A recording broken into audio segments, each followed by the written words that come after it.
Pierre Palmade fait la une de l'actualité. Depuis le grave accident de la route qu'il a provoqué en Seine-et-Marne le 10 février dernier, beaucoup s'interrogent sur la suite de l'affaire qui porte désormais le nom de l'humoriste.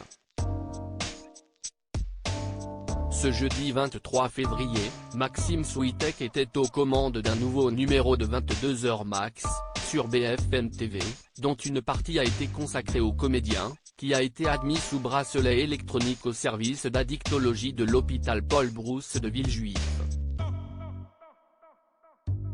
Parmi les intervenants présents pour commenter l'affaire, figurait Roselyne Bachelot. Également présent, Patrick Adler, un ancien proche de l'humoriste, qui a souhaité avoir une pensée pour la famille des victimes de l'accident. Si est effroyable et je pense que Pierre, si est la première chose à laquelle il pense. Je pense que toute la journée, il doit penser à ça.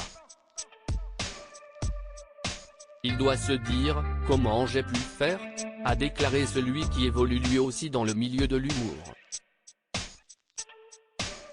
Un témoignage qui a fait tiquer Roselyne Bachelot. Vous ne pensez pas qu'il pense surtout à lui?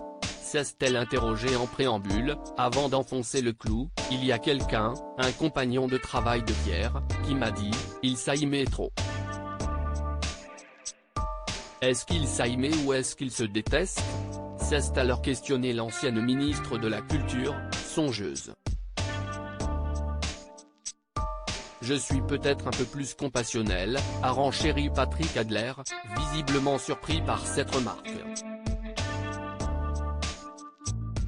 Non mais justement, je demande à vous qui l'avez connu de plus longue date que moi, est-ce qu'il s'aimait ou est-ce qu'il se déteste? A alors insisté Roselyne Bachelot.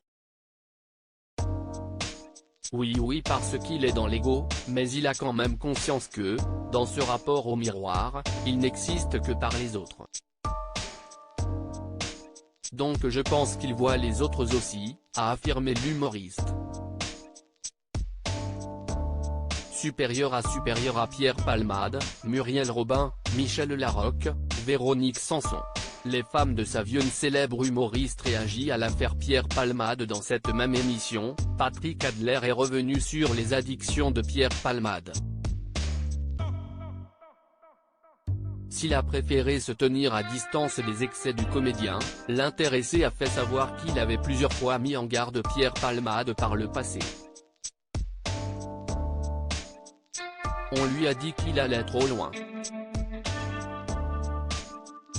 On lui a dit souvent qu'il arrête, a assuré Patrick Adler sur le plateau de 22h max. Et de souligner, je pense ne pas avoir été le seul à le lui dire. Déjà condamné à une amende pour usage de stupéfiants en 1995, l'humoriste est passé à travers les gouttes, à chaque fois, a fait remarquer son ancien ami. Il y a eu des petites condamnations, mais personne ne l'a jamais empêché. On l'a laissé continuer, peut-être en raison de sa bonne foi, de sa bonne gueule, de son talent, s'est interrogé Patrick Adler, qui rappelle que Pierre Palmade a aussi été baigné dans un milieu où tout le monde s'accordait sur ce genre de pratique. Créatif photo, capture d'écran BFM TV.